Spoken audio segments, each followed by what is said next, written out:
2, 1, live. Good morning. Recognizing a quorum of commissioners, I call the August 8th, 2024 meeting of the Cannabis Control Commission to order. This meeting is being held hybrid pursuant to Chapter 22 of the Acts of 22. I'll correct that. This meeting is being held virtually today pursuant to Chapter 22 of the Acts of 2022 and is being recorded. Commissioners Camargo, Roy, Stebbins, and myself are participating in today's meeting. All votes taken today will be done by roll call. We have a full agenda today that I will generally summarize. We will begin with opening comments from commissioners. Following commissioners' comments, the acting executive director will present the acting executive director and commission staff report before we proceed to staff license recommendations. There are 2 change of ownership recommendations, 22 license renewal recommendations, 3 final license recommendations, and 1 responsible vendor trainer renewal summary. There is 1 item in the commission discussion and vote section today, and that is the executive director search subcommittee update. I will ask that commissioners wishing to comment or ask questions during any part of today's meeting to please raise your hand to be recognized. And with those initial comments, I will turn things over to my fellow commissioners for any comments or updates that they wish to bring at this point. We'll go in alphabetical order, and I will give my comments last. We will begin with Commissioner Camargo. Thank you. Good morning. Good morning, team, fellow commissioners. I guess I'll just be very brief. I want to thank staff at the agency who continue to just do the work and stay focused. Over the last few days, I've been working very closely with the legal team. We've been working on minutes, and Commissioner Stebbins, Commissioner Roy, I don't envy your former positions as secretary. It's no joke, but I've enjoyed it. And I just have to give a shout out to Mike Baker and his team. If I mention all of them, I'll probably forget one, but everyone who works with Mike Baker on minutes and our paralegals, the work that happens behind the scenes at this agency, I say it all the time, it's so thorough. So I just want to thank them along with all our other teams. You know, we have no provisional license today, right? So things are moving forward. There's nothing sitting in the queue right now. Well, there may be, but obviously, you know, things are moving forward. So just thank you. And I'm looking forward to today's conversation. For folks who are following social consumption, you'll be hearing from us in a few months. It's been amazing to work with our regulatory writing group. Commissioner Stebbins and I are, you know, having a great time speaking to folks throughout the country and internal stakeholders here in Massachusetts, and we will have some updates for folks soon. I know everyone's asking, and I've said this in the past, we're gonna do it right, not just do it. So looking forward to the next few months. Thank you, Commissioner Camargo. Commissioner Roy? Thank you, Acting Chair. Good morning to everyone on the staff, my fellow commissioners, everyone assisting for today's meeting. I really don't have anything prepared, and I'm going to be really brief like Commissioner Camargo. I just want to share that this week I had the opportunity to be part of an editorial for the Boston Globe around testing. And it ran this morning, so I don't know if folks have had the opportunity to read that yet. But I just want to emphasize how critical and important it is around testing that we continue to move the ball forward. And I'm grateful to our testing team and I&E, but you know, and even the CAB research subcommittee that I served on, we worked really hard on providing thoughtful and thorough recommendations to the CAB, which they unanimously approved. And we have implemented some of those things. But even in that short amount of time, the landscape has changed in the cannabis industry. And what I mean by that is now we have a conversation that we didn't even have when we were making those recommendations around rescheduling and how that could impact our ability to do testing, confirmatory testing in Massachusetts. You know, I'm requesting, and I've given it some thought, that I'm requesting to lead an internal working group to bring back recommendations, policy recommendations to the full commission around testing. Things have changed. We have Michigan and Maryland that have really implemented some creative and interesting ideas around testing. I think we need to seriously consider, standardization, open data, which I know we are looking at. And I have said this many times, the creation of a standards or a reference lab. So I think that, at the end of the day, what sets us apart from the unregulated market is that our products are rigorously tested, and we have to have accuracy in labeling. Patients deserve it, consumers deserve it, and this is an industry-wide problem, if you will, or issue that I know many states are looking at, and it's challenging because there are no federal standards.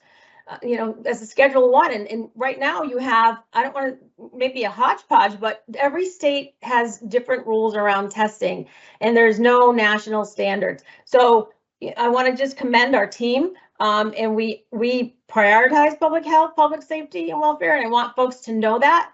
But the industry and the science evolves, and we have to stay nimble. And so I'm requesting to lead an internal working group where I can look at other jurisdictions and bring back thoughtful recommendations to my fellow commissioners that we can discuss to prioritize that. So that's it. I just want to thank you for my time today and to talk to you about testing this morning. Thank you, Commissioner Roy. Commissioner Stebbins? Thank you, Chair. Good morning, colleagues. I have a little bit maybe longer notes for opening this morning's meeting, but I'll run through them as quickly as I can. First of all, as always, the thanks to our entire team, Annie and Suko, for going through our reviewing our licenses up for renewal. I also want to thank Anita. She reached out, invited us to participate in kind of a metric training and refresher, and it was great to catch up with the team that I know was in the Worcester office last week for additional metric training.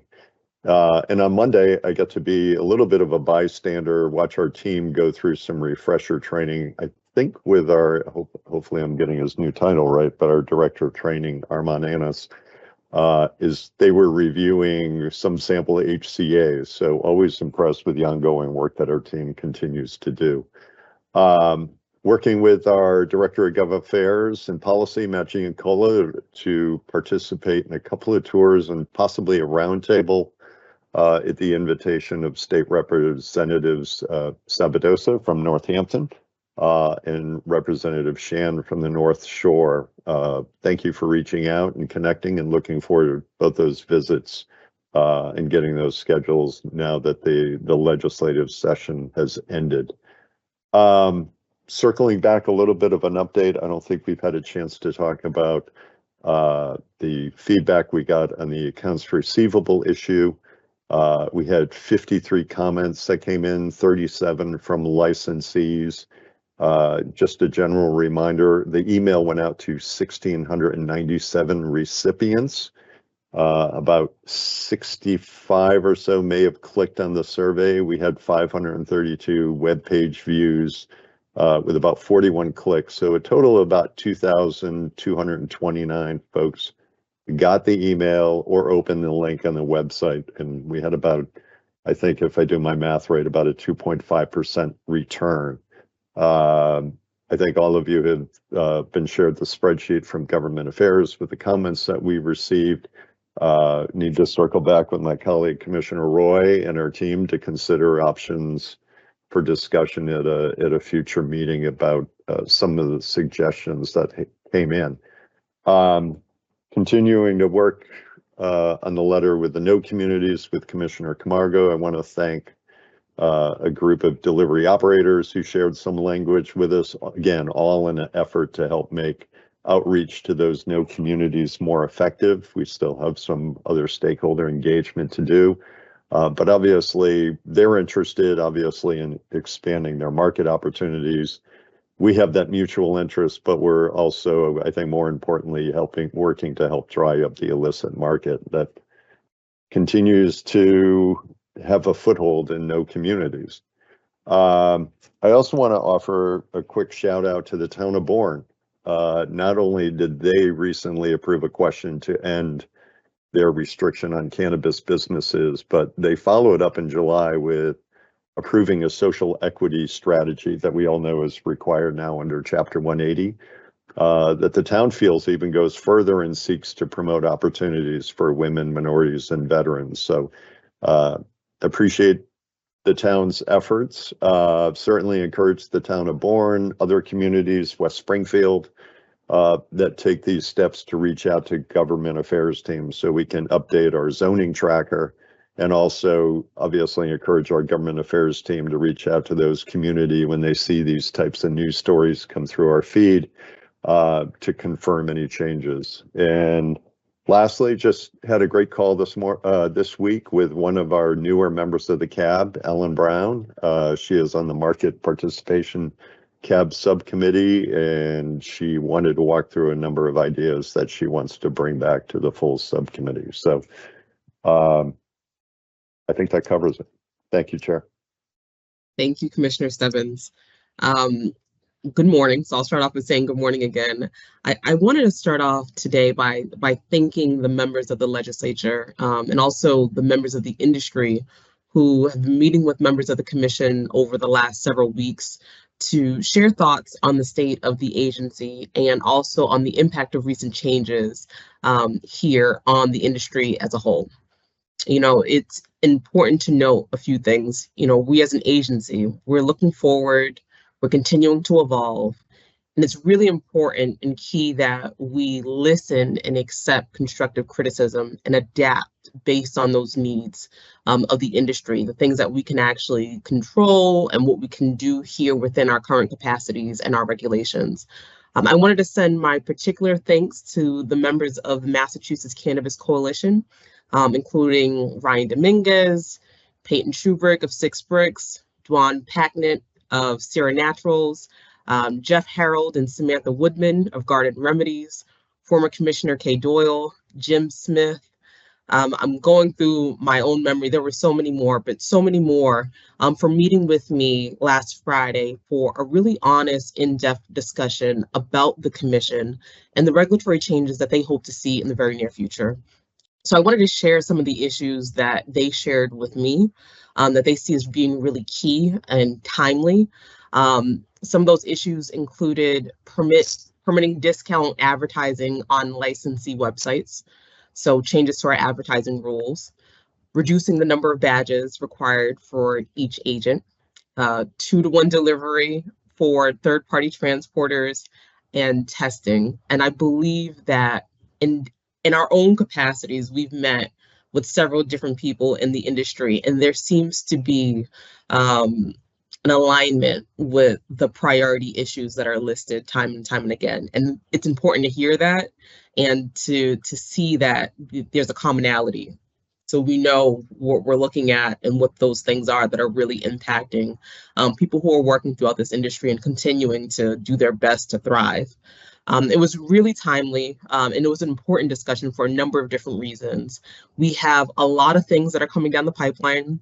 We all know that there is one regulatory package that's already out the door. That package includes changes to the delivery operator and courier changes, changes to the micro business license type and telehealth. But we also anticipate another round this year that includes social consumption. And that package will likely include other issues as well.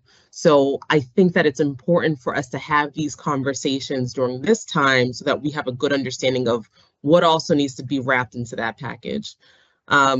These in-person discussions are so helpful and important. And I think that we all agree on that, because it is one thing to read and to, you know, work internally and kind of dig down, but having those outside conversations are really vital to understanding our jobs as regulators and what those needs are of the industry. And in order for us to be responsive, we really need to have that direct communication with the people who are being directly impacted by it on a day-to-day basis.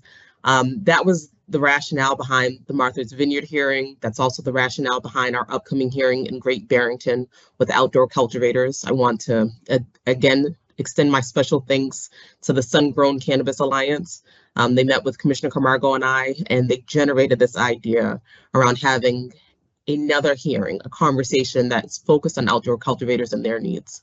It's no secret that the commission is at an inflection point and there are leadership changes in progress. However, we need to focus on our core mission and values and continue to do the work. And with that in mind, I wanted to make a note today.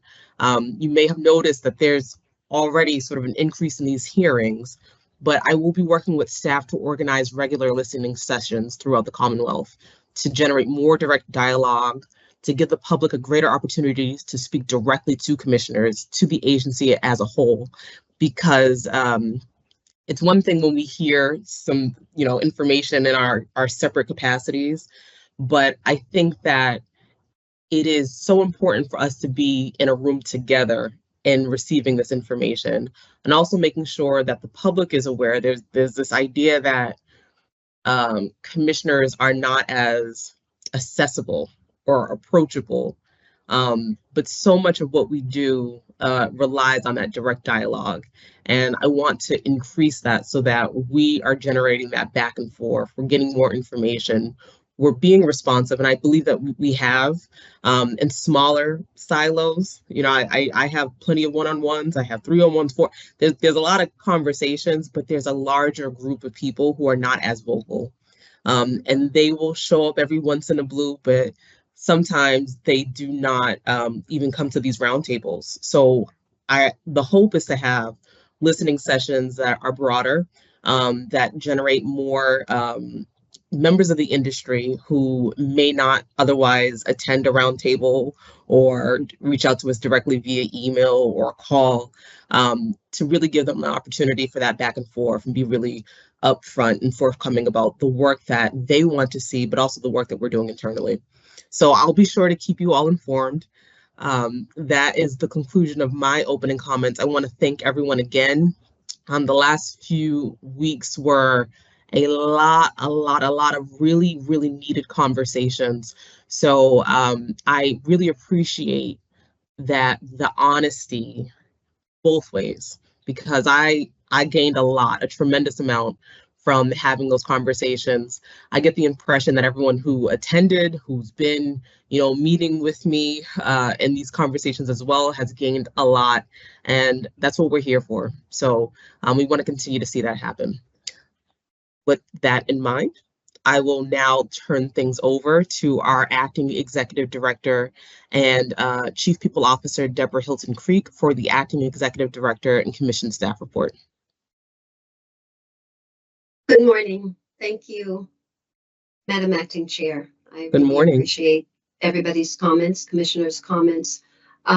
So I'll just jump right into my report. I have an announcement, promotion announcement to make, and this is for Catherine Binkowski. She has been promoted to the Director of Investigations, and please join me in congratulating Catherine.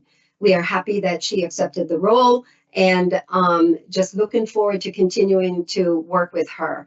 For the short time that I've worked with Catherine, she's been absolutely awesome.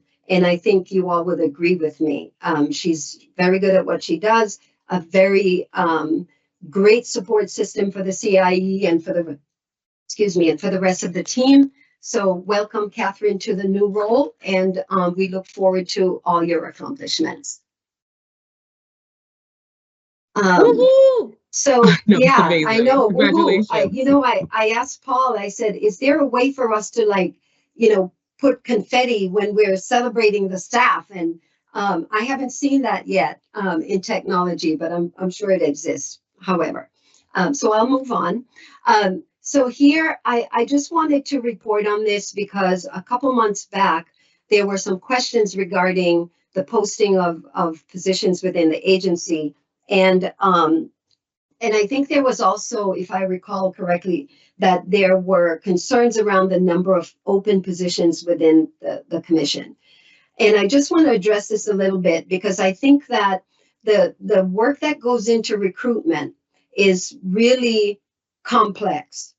And a lot of times when we are posting positions or when we are replacing positions, it really is dependent upon a lot of variables. So time is a factor, obviously, and we try to recruit and replace staff who are leaving as quickly as we possibly can, because it does create a void. It does create a backlog in terms of the rest of the staff having to fill in to cover for the vacant positions that we have. So we're always cognizant of that.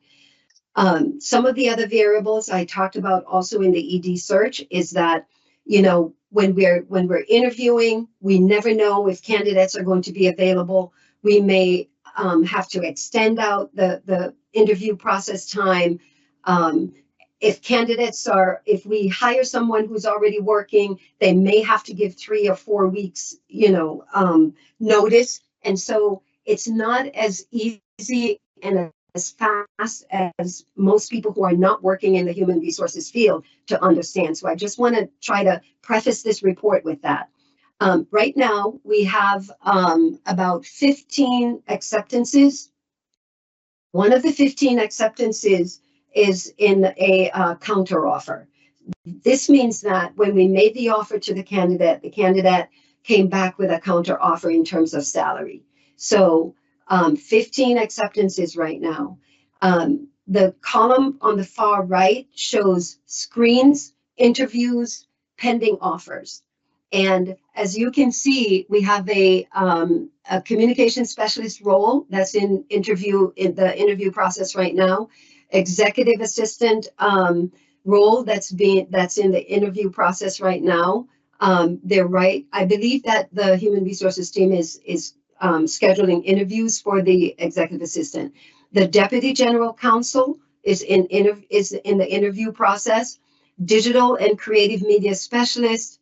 The digital media specialist, the digital media specialist has a pending offer, and I did put, the acronym right next to, what each of those the phase that each of those roles are in. The digital and creative media specialist is in the screening phase. General counsel is in the interview phase. And I just want to say, for the general counsel, we don't take these positions lightly.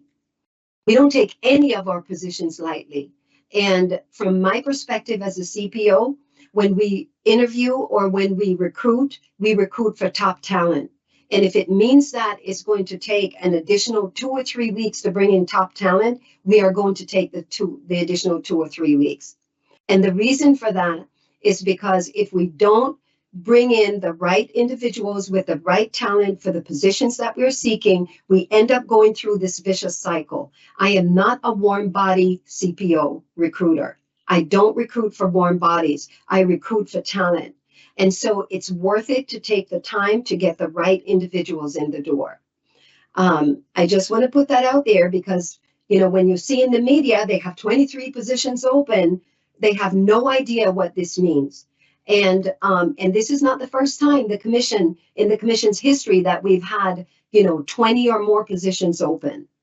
It is not unusual. We are, believe it or not, because we're such a young organization and trying to make that transition now, we are actually a training ground because we are learning as we go along since the inception of this agency. We're a training ground for a lot of individuals. They come to us, they get a lot of experience, they leave, they go to other Massachusetts state agencies, no surprise there, or they go on to, Washington or, other great opportunities that they have. And for me as an HR professional, when people leave us, I am happy to see that they're advancing their careers. I'm happy to see that the commission played a part in their advancement. And while we look at retention also, it's really an individual choice. So whether they stay or they leave, we're happy to see them advance their careers. So general counsel, deputy general counsel, these roles are all important. And so we will take the time, to make sure that we are hiring the right individuals for these roles. Then we look at, and I did mention that we extended the time for the general counsel because we had some top candidates, some talented candidates, and we may be going into a second round because the pool was such a fantastic pool. The hearing officer is a pending offer. Human resources manager is a pending offer. And we have a project coordinator role that is also a pending offer, and we're waiting to hear back from this particular individual that we're trying to bring on. So for now, that's pretty much my report on HR. I want to jump a little bit into Chapter 180. Debbie, I want to talk a little bit. But I have a question, and I see Commissioner Roy has a question too. My question is, of those, the 22, so I think that number was from May, about the 22 vacancies, what's the current number now? We have 0 vacancies at this point. And let me quantify that. Okay. So even though we don't have, let me put it this way, we don't have any open positions posted right now. All of our positions are posted, and they're either in the screening phase, the offer phase, pending offer phase, or interview phase. And as you can see from this particular chart, that we have 1, 2, 3, 4. We have 4 positions in the interview phase. We have 1 in the screening phase, and we have 1, 2, 3, 4 positions in the pending offer phase. Okay. All of the positions on the left are positions that were offered and accepted, meaning that these individuals will be joining the team and will be scheduled for onboarding that is upcoming later this month. So we have 15 new employees who are joining us. Some already have joined us because they were internal promotions. Mm-hmm. And so right now we have a total of 8, if I count this correctly, 8 positions that are in the offer phase, screening, or interview. Debbie, so if you were in person, you would see me bowing to you. This is really great news, incredible. Honestly, but also it speaks volumes about the agency and people, us still attracting people who are really, really, and I know this from our ED search, really, really talented pool of people. We are getting talented people. And as I had mentioned before, sometimes we are getting over 100 resumes. We're getting over 100 resumes for some of these. So we are attracting talent. And the wonderful thing about this is that we don't have to pay for advertising. We don't have to pay for advertising. What the work that we're doing here really speaks for itself. People want to be a part of this agency. And I welcome anyone with talent who want to be a part of this organization. Get on our website, look at the positions that we have open, although we don't have any open right now. But keep looking if you want to join us. So I just wanted to do this because I wanted the public to be aware that the nature of the work that we do here is so complex that we do need talent. And just as a side comment, when I read in the media that we have commissioners and staff in acting roles and we're not effective, come on. This is a $7 billion industry. An acting role does not mean that people are not qualified or talented to serve in the roles that they're serving in. We're all public servants, and the media needs to recognize that. So, putting on my people hat, you guys know where I'm coming from with this. I can't say enough about the staff and the talent that we have here and the amount of work that they're putting in to make this agency look good. And the degradation of our image in the media is impacting. It's having a negative impact on the staff and a negative impact on the agency. We are above that. We're above that. So you can tell I'm very passionate about this because, you know, we're the ones who make this agency tick. And we're a very powerful agency, and we will continue to do the work for the Commonwealth of Massachusetts and continue to do the work that benefits our citizens. So that's my passion. Thank you, Debbie. Any other questions? I think Commissioner Roy and then Commissioner Camargo. Commissioner Roy. Thank you so much. Thank you, Debbie, and that is great news. That's a tremendous update, and that is a testament to your work and dedication to get these positions filled and folks up and running. And it's even more exciting to hear about all the internal promotions that have gone on over the last few months. So that just is a testament to you know, folks who work hard in our organization and have you know, been chosen for promotional advancement. So I think it's great. My question is about the slide. Debbie, if you could explain in the middle, I have two questions actually. In the middle column, it says PM procurement counter offers. Does that mean that position? So this is like a procurement specialist, and that's the one you said is in the counter offer. Yes. I just want to be clear on that. Okay, Yes. thank you. Okay. That's the PM. I'm sorry, Commissioner Roy. The PM is project manager procurement of procurement. Okay. And my other question is, I don't see on the slide, and I think I heard you say about a hearing officer, and I don't see it up there. But my question is, that's also welcome news to have a hearing officer. Is it a part-time or a full-time position for the hearing officer? So the hearing officer's role is per diem. It's as needed. Okay.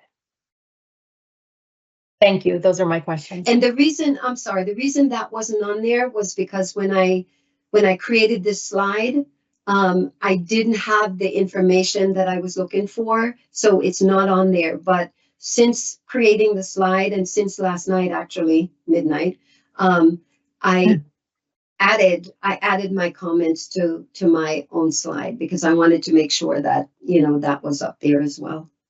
Great. Thank you. You're welcome. Commissioner Camargo, did I see a hand? Okay. Yeah, I was, yes. Go ahead, Commissioner. You know, if we were in person, this wouldn't be as awkward, right? But I'm making noises in the background. But Debbie, I just want to say confetti, confetti. Thank you so much.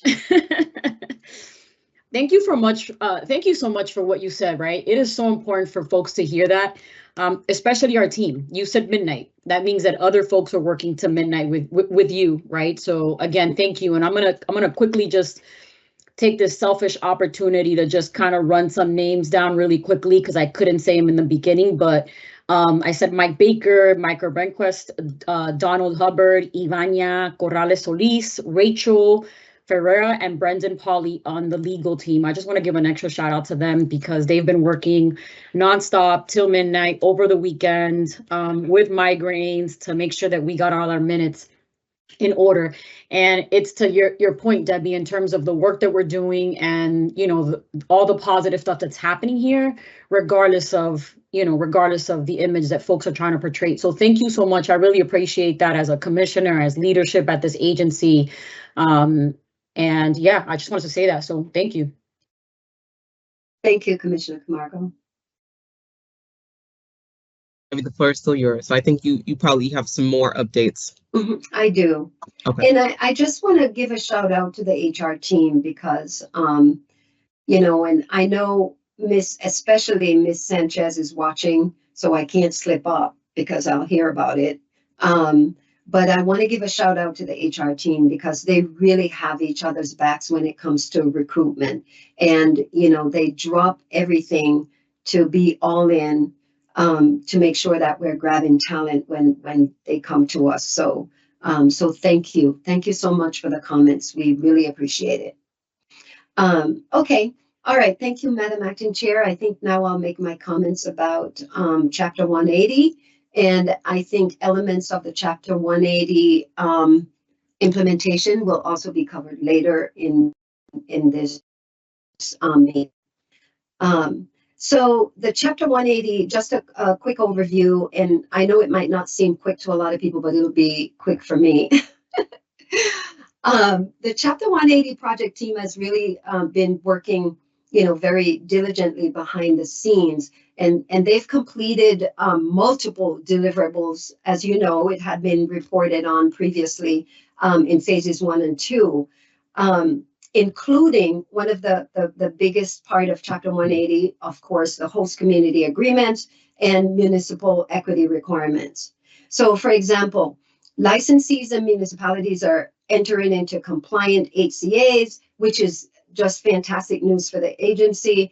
And they're utilizing the HCA waivers, that model we talked about when we first started rolling out Chapter 180. And the INE team, they're reviewing a lot of licenses and application renewals that come in. And more information on that may be forthcoming in a later meeting. Our Chapter 180 project team, they are on target. They're trying to make sure that any gaps are filled and are worked on prior to moving forward. They continue to ensure the implementation work progresses smoothly through cross-functional department collaboration. And, the project team is collaborating with legal, with government affairs and policy, with IT, equity, programming and community outreach, communications, digital, INE. This is, as I had reported initially when we started on the Chapter 180 implementation, this is a all hands on deck project. So a lot of our staff members are tasked with working on the Chapter 180 project. Many of the same team members in those you see who may report in public meetings, we're still rolling out first phases, are already actively working on a set of deliverables in the next phase. So initially, when we started the first phase, we start thinking about, the deliverables for the second phase, get into the second phase, they start thinking about deliverables for the next phase. So they're constantly working diligently to make sure that Chapter 180 is implemented appropriately and effectively. And when deliverables are completed, an extensive amount of work also goes into reviewing each new process to ensure it works well for the commission and the public. So it's not just about, looking at the regulations and just developing systems and processes, and putting them in place. A lot of additional work goes into making sure that's accomplished. And in addition, with each implementation phase, some refinement of protocols must happen. And this is happening as the work, continues.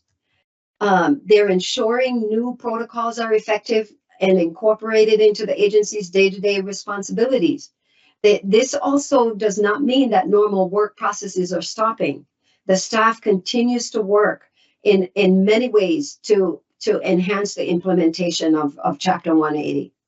When it comes to bringing Chapter 180 into effect through regulation, implementation, and compliance, sometimes there are issues that occur that are within our control and that are not within our control. And so that's when we have to work with, our partner vendors on bandwidth, functionality of the commission's platforms, as well as urgent matters that may arise. So when issues arise, our teams work closely with other partners and stakeholders to ensure that all work continues. I can't emphasize enough that we need to be cognizant that Chapter 180 work, which is, as we all know, was legislatively mandated, must be done and is being completed by staff in addition to their existing day-to-day roles. So when I hear, Commissioner Camargo give a shout out to the team, all teams across the agency are involved in Chapter 180. And if just a quick example, in phase 1, the staff undertook 955 checklist items that equated to 144 deliverables. And these range from tasks that can be completed within a single workday to more complex tasks requiring weeks of interdepartmental collaboration. Therefore, some of the numbers that you might have seen in previous presentations do not really capture the magnitude of the work that has been going on with Chapter 180. And another example is one deliverable may take 10 hours and 2 staff members, whereas a larger, much more complex deliverable, such as reviewing of HCAs, may take 20 employees and hundreds of hours. This is a challenge for us because going into FY25 with a slim budget, I am very concerned about how we are going to continue to implement our regulations and to focus on social consumption that's coming up when we don't have the number of staff members that we need to make that happen. I'm very concerned about FY25. And we will provide a budget to the commission at our a budget review at our September meeting. So, you know, when we have a staff member fully immersed into Chapter 180, that staff member's duties are also being picked up by other staff members. So, you know, I talked to the staff a couple times already since we got our budget allocations. And my focus this year, FY25, the CPO's HR focus is on the staff. There are currently 50 identified components within the next phase, 50. And within those 50 are embedded a myriad of additional deliverables that will be identified as staff performs the work that's required. So a lot of work ahead of us and a lot of cross collaboration across the agency. And I can't say thank you enough to the staff for shutting out some of the nonsense that's going on in the media and focusing on the work that they need to get done. So my hat's off to the staff, and I will continue to say that at every meeting until the media understands that work goes on here. Important work, excuse me, goes on at the commission. So I will lose my voice over that any day. Thank you, Madam Acting Chair. Thank you, Debbie. And thank you to the staff as well. Debbie, does this conclude your overall, the acting ED and staff report? Yes. Okay. All right. So the next item, I believe now we're going into licensing. And Suko Defoe, I believe, will be joining us to talk us through, beginning with the change of ownership recommendations. Madam Chair, hi. Did you want to go over the highlights from the licensing data prior to the recommendations? Yes. You know, I couple that with the AED report. So I see that as being but you're right, that goes into licensing. So Annie, are you doing that breakdown? I am going to do that today for you. Perfect. And good morning. Good morning. Good morning, everyone. So I am here to present the licensing data. So today we have 6 applications. As the time of this data was run, we have 6 applications awaiting first review, 14 applications awaiting supplemental review. We have 0 applications for provisional license consideration today, and 3 licensees for final license consideration for you today. The next slide is the number of approvals by stage. So 202 pre-certified delivery endorsement microbusinesses. So those are the deliveries. Provisionally approved, we have 129. Provisional licenses, 494. 47 final license and commence operation, 690. So total of 1562.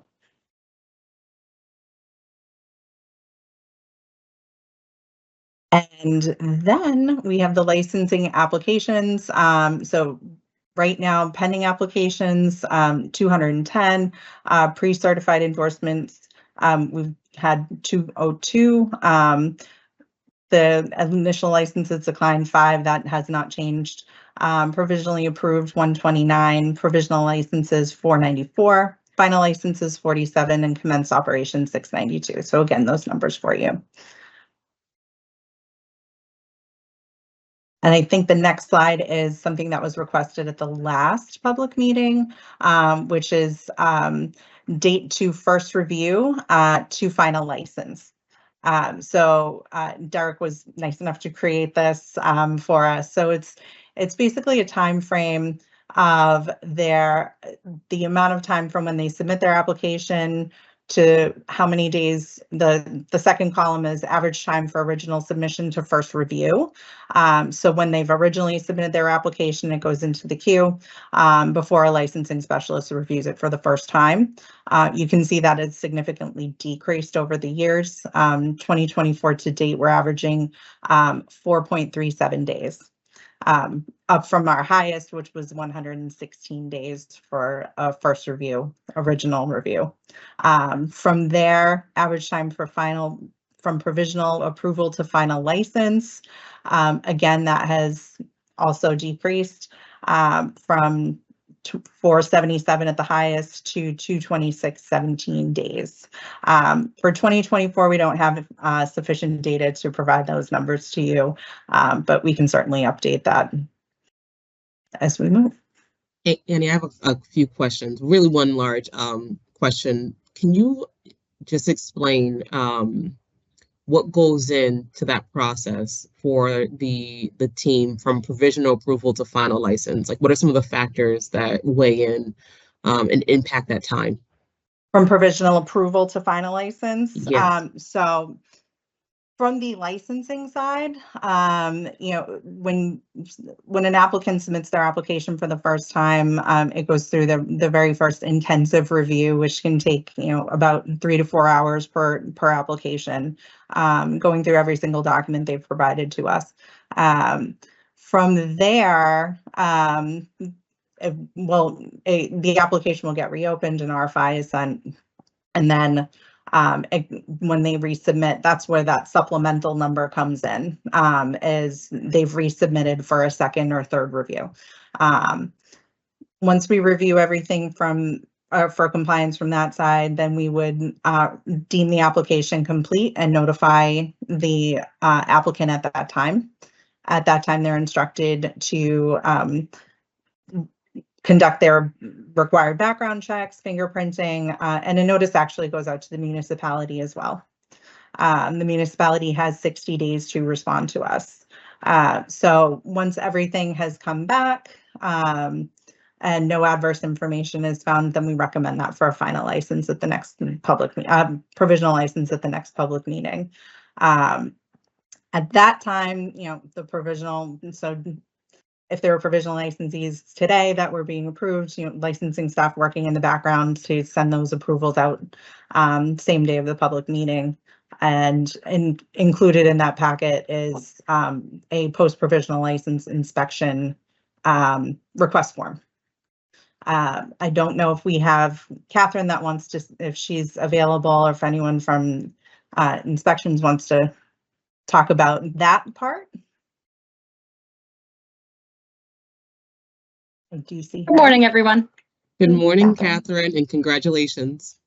Oh, thank you very much. I appreciate the shout out, everyone. Yes, to give some additional context, once they're approved for provisional license, they are now officially a commission licensee. They receive a provisional license packet from licensing once they're approved, which gives them information on requesting an inspection, specifically a post-provisional license inspection request form. The first step really with us is they need to conduct an architectural review. So that would be for any renovations or work done on the facility once they're licensed. So they're pulling a building permit, any type of alteration to that building. That's usually their first interaction with the inspections team. They go through an architectural review. We confirm with the local building department that permits have been pulled, no work has been conducted prior to our approval. There's no outstanding issues at the municipal level. Once an architectural review is approved, they would then request that post-provisional license inspection. We request a certain amount of supplemental documents prior to scheduling that inspection. That would include things like a final certificate of occupancy, letting us know that the municipality has signed off on their legal right to utilize that space.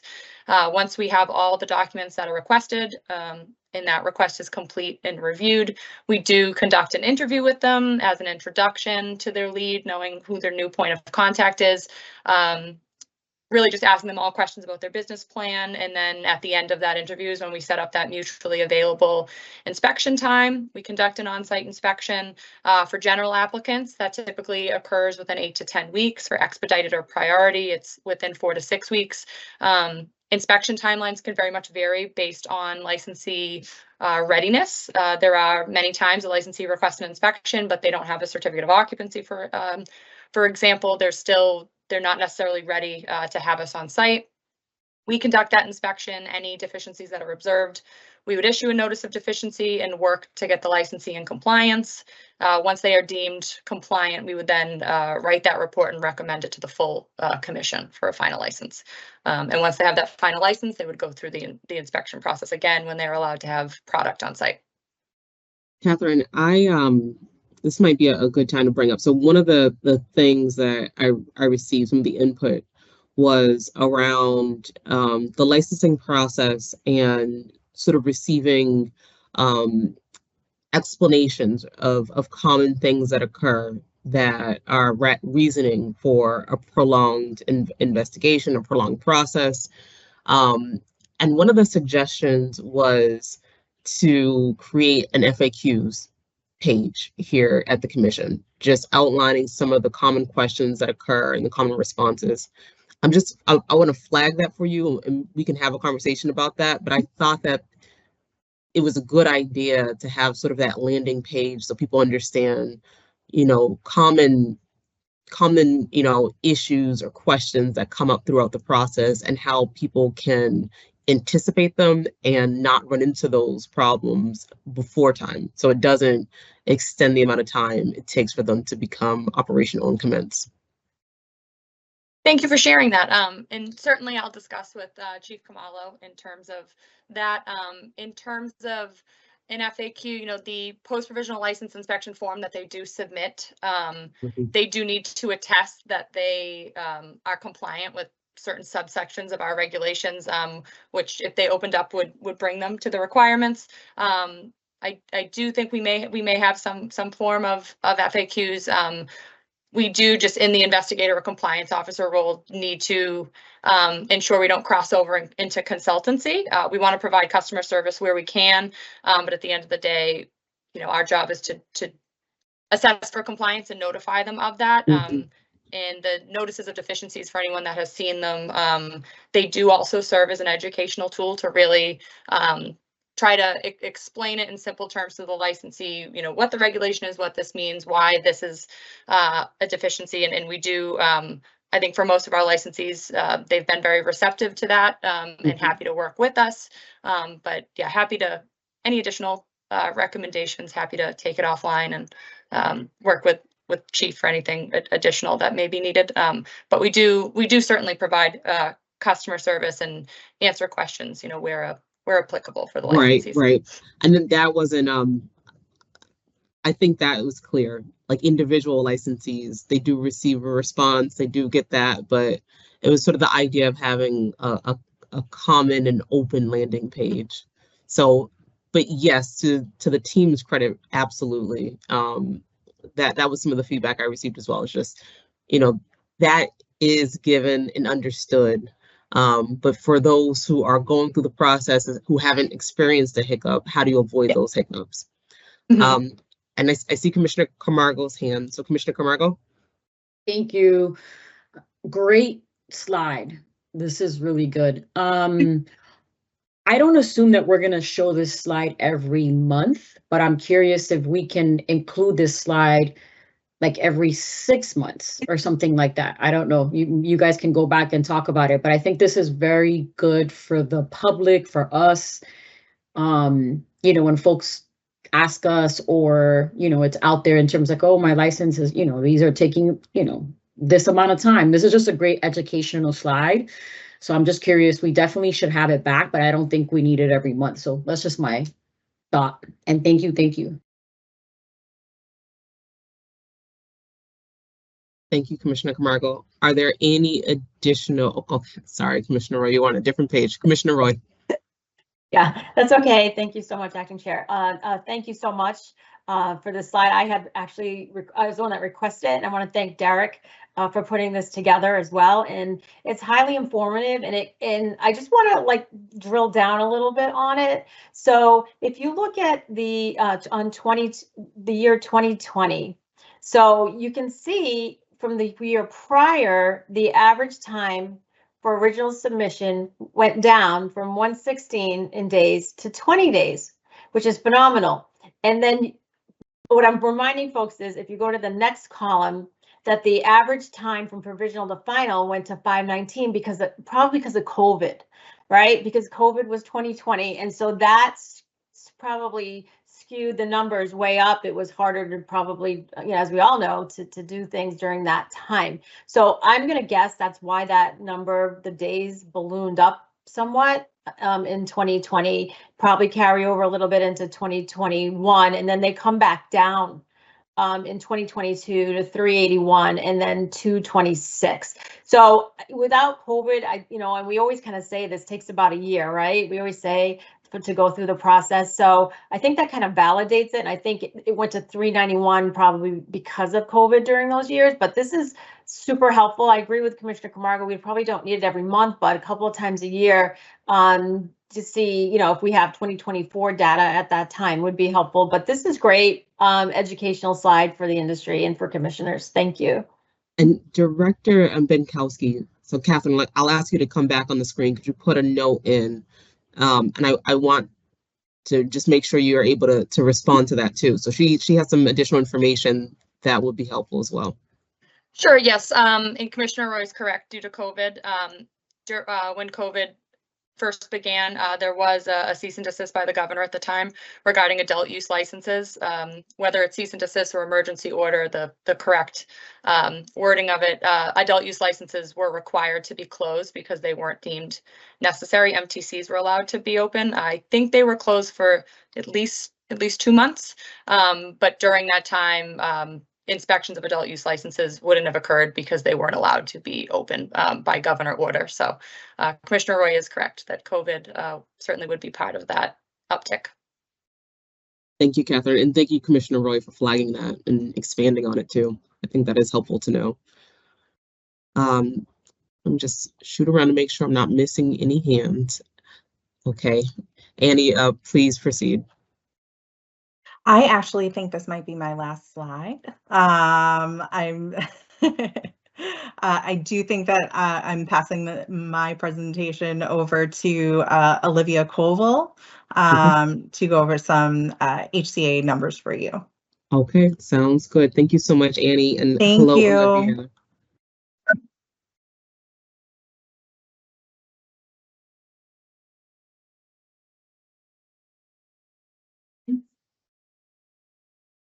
There you go. Good morning, Olivia. How are you?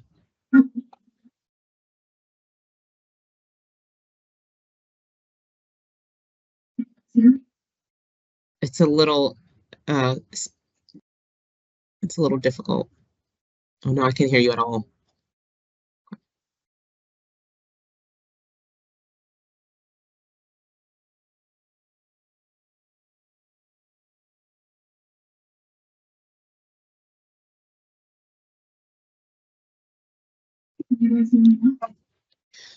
A little, it's so difficult. So you're a little muffled. Huh. I wonder why. Oh, wait a minute. Well, Olivia, that's better. There you go. It's better. You. Okay. I think Yes. I need a headset. All right. So we're actually going to skip. Good morning, everyone. We're actually going to skip over this slide as the AD has already went over the Chapter 180 updates. And we're going to jump into the wonderful HCA updates. So since March 1st, we are now at a total of 388 applications containing HCAs. Out of those, 66 are SCP and or EEAs, and 49 are DBE status. The number of model HCAs received, we have a total of 80, and out of those, 4 are SCP and or EEA, and 11 DBEs. Number of model HCA waivers received, we have a total of 28 7 SCP or EEAs, 1 DBE. And the total number of compliant HCAs, we are at 96, 13 SCP or EEA status, and 10 DBE status. And in the last meeting, you had asked for what towns we are seeing compliant HCAs from. We are at 43 different towns. We listed them all here. So we are getting compliant HCAs from a multitude of towns, which is wonderful to see. We can move on to the next slide. Hold on, Olivia. Oh, Let's go back. I just have a few questions on this Sure. slide. So just so I'm reading it correctly, of the 388 total applications we received, 96 were deemed compliant. Correct. And then for the model HCA waivers received, were they all approved? No, we are actually on the following slide. We're going to Okay. have some numbers around that, I believe. If not, we can get some for you for sure. Okay, hold on. Commissioner Roy? Thank you. Before we move on, thank you, Olivia. I'm gonna, like I did last meeting, I'm gonna just take a minute to read and acknowledge the towns that have these compliant HCAs. I think it's important for folks to know. So I'm just gonna read them. Holyoke, Boston, Northampton, Pittsfield, Franklin, Lynn, North Brookfield, Greenfield, Clinton, Gloucester, Brookline, Salem, Hudson, Mashpee, Orange, Salem's twice, Plainfield, Chicopee, Athol, Dartmouth, Palmer, Bolton, Rockland, Eastham, Tingsboro, Littleton, Norton, Winchendon, Orleans, Adams, Fitchburg, Webster, Quincy, Whitman, Attleboro, Munson, Salisbury, New Bedford, Gardner, Fall River, Charlton, Middleborough, and Marlborough. That's fantastic. Mm-hmm. It is. Okay, next slide. So the number of total HCAs reviewed are 341. Number of HCAs currently under review are 47. And the number of host community agreement determination notices we have sent out are 285. And I apologize, I see we don't have the number for how many actual models have been deemed compliant, so we can definitely get that for you for the upcoming public meeting.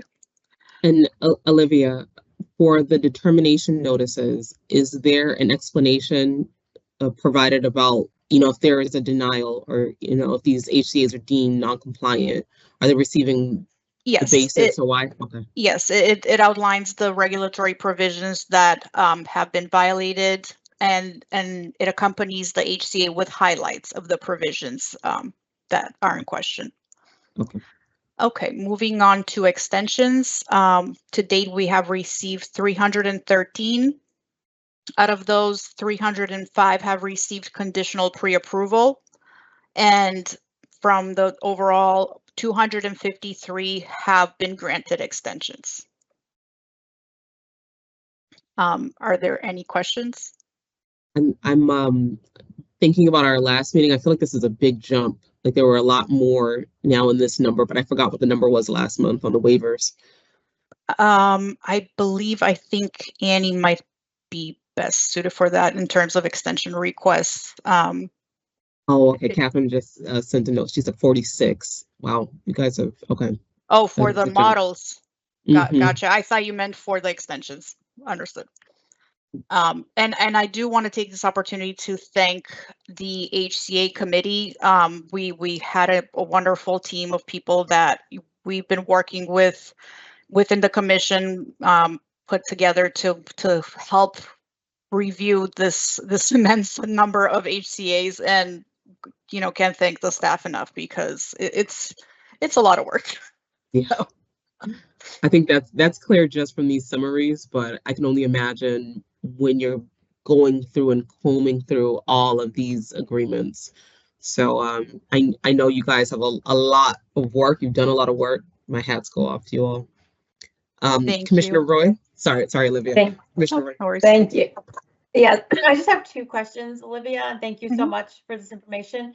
So if we could know the average time of the extensions are being requested, are they going for the full amount? Some maybe only need 30, 60, or some need 120. If you could let us know maybe in a subsequent meeting, what they're looking for, average time. would be very helpful. And also as these folks who are in the extension pool, as they come out of that and get their HCA and, no longer need that extension, I'd be curious to see if these, when these numbers start to come down, if they do. Okay. Yeah, we could definitely gather that data.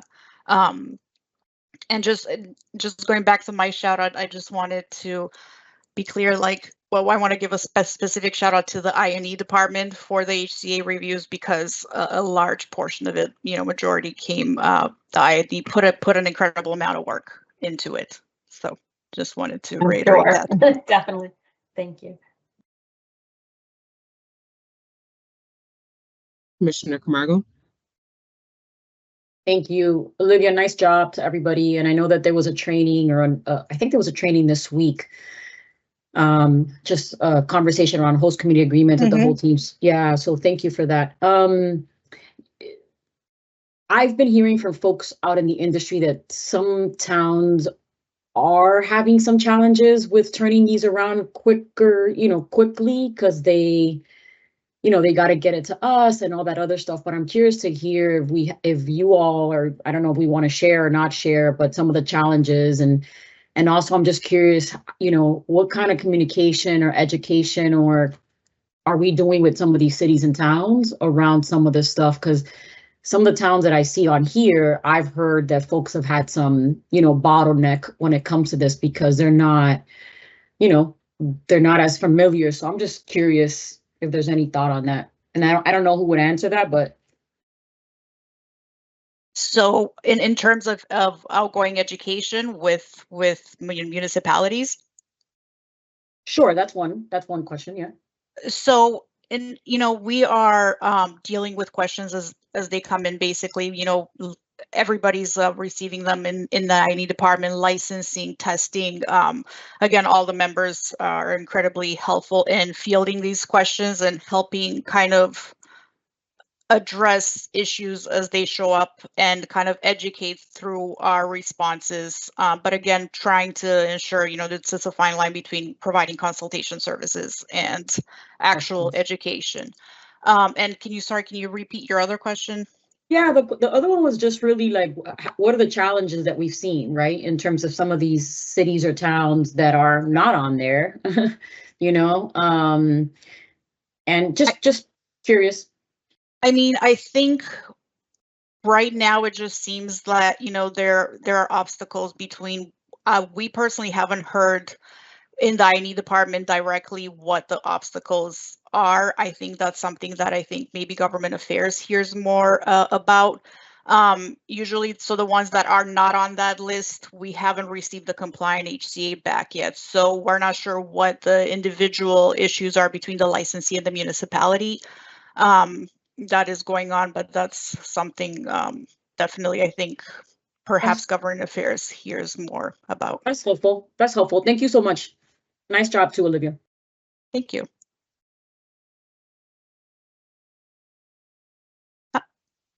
Hold on, Commissioner Stebbins.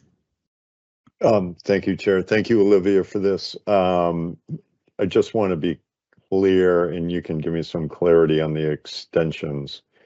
So we've gotten 313 extension requests received. Out of that 313, 305 received the conditional pre-approval, and then 253, I'm sorry, were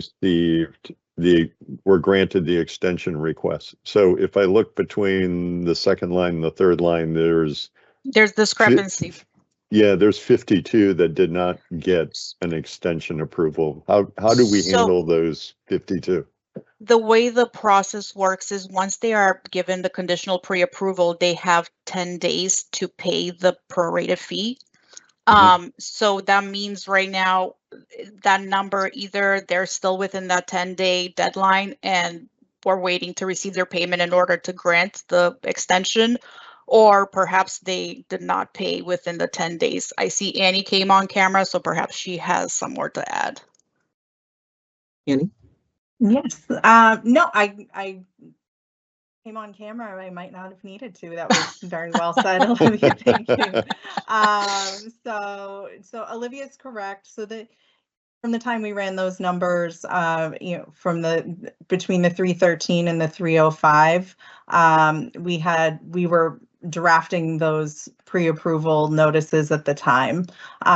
So it's safe to say that within hours that those two numbers would have matched. What we're seeing occasionally is people are not, licensees are not providing us with the length of time that they're requesting. So in order to give them their pre-approval notice correctly, we do need to do occasional additional reach outs. And the extensions granted, that is correct. We are awaiting payment. So they do have 10 days to remit the payment to us. And once we receive the payment, then we grant the extension. They receive notification at that time. And this is a refresher question, but how many waiver extensions are currently permissible for licensees? So let's say they get an extension for the allotted time frame. They then request another extension at the end of that allotted time frame. Is there a cap, or the way that we're currently operating allows for a longer, almost continuous process? So currently, per the May vote, the original extension request can be up to 120 days. Mm-hmm. Depending on the licensee's situation, if we might be planning on recommending them in the near future, they might only need to request 60 or 30. So they can request anywhere from 0 to 120 in the first one. The next, once that's exhausted, if for HCA purposes, we can extend up to an additional 240. 240 or 240. So we have had some people and some licensees request that 240 extension. And then what happens at the end of that time frame? They are not afforded any additional extensions. Okay, I'm keeping that in my mind. We might want to revisit that based on the trajectory of things, sort of what we're allowing in order to make sure that licensees are able to continue being operational. Mm-hmm.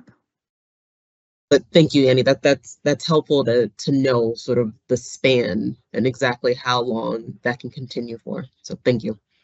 Yeah, you're welcome. Okay, Olivia, back to you. I think I'm actually all wrapped up. Any other questions? Commissioner Stephens, did I see your hand? Yep, I'm all set. Okay. Thank you, Olivia. Right. Thank you, Annie. Wonderful. And Annie, thank you very much.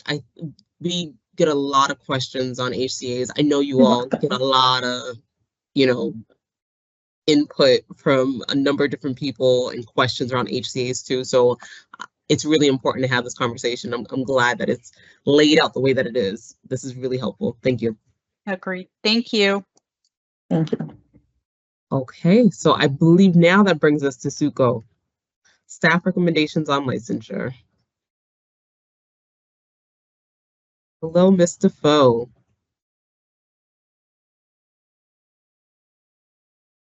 Are you ready? Yes, we are ready. Okay. So the license, we're going to start with, we have two change of ownerships. The first licensee we have here is Berkshire Kind, Inc. They're seeking a change of ownership and control over 2 adult use licenses, and they're requesting to add 2 individuals in 1 entity. Therefore, commission staff recommend commission approval on this change of ownership subject to the conditions before you. Thank you, Suko. I could hear you. It's a little faint. but I just so you know, I believe we can all hear you, but it just seems a little distant. Okay, so let's see. Are there any questions on Berkshire Kind Incorporated's change of ownership? I am seeing none. Commissioner Camargo, is there a motion to approve the change of ownership recommendation for Berkshire Kind Incorporated? So moved. Commissioner Roy, is there a second? Second. Okay, I'll now do a call the roll. Commissioner Camargo? Aye. Commissioner Roy? Aye. Commissioner Stebbins? Aye. And the acting chair votes aye. I can go right into this. So are there any questions or conditions for the Mayflower Medicinals Incorporated change of ownership? Bear with me. I scroll back between screens so I can make sure I can see all your faces. All right, seeing none. Commissioner Roy, is there a motion to approve the change of ownership recommendation for Mayflower Medicinals Incorporated? So moved. Commissioner Stebbins, is there a second? Second. Okay, I'll now do a call the roll. Commissioner Camargo? Aye. Commissioner Roy? Aye. Commissioner Stebbins? Aye. And the acting chair votes aye. Sugo? I think we were, oh, I'm sorry. I think I'm behind. Sorry. It's okay. And I can hear you really clearly now, so you fixed the okay, mic. Perfect. So I just wanted to go back to the change of ownerships. I just presented for Berkshire Kind. Mm-hmm. Did we finish that approval? We finished both approvals. We can go back and both. redo it, but you can walk us That's through. okay. I just wanted to make sure. Okay, I got ahead of myself. Okay, so we're going back to Mayflower. Yes. Okay, sorry. The licensee here is Mayflower Medicinals Inc. They are seeking a change of ownership and control over 2 adult use licenses. They're seeking to, they're requesting to add 1 individual in 1 entity. Therefore, commission staff recommend commission approval on this change of ownership, subject to the conditions before you.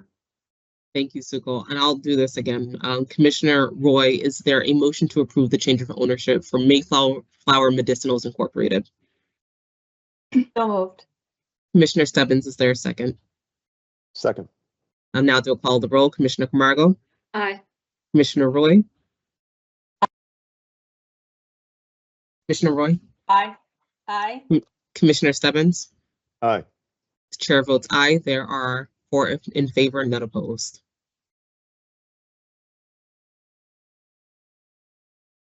Today we have 18 adult use renewals and 4 medical renewals for review and consideration.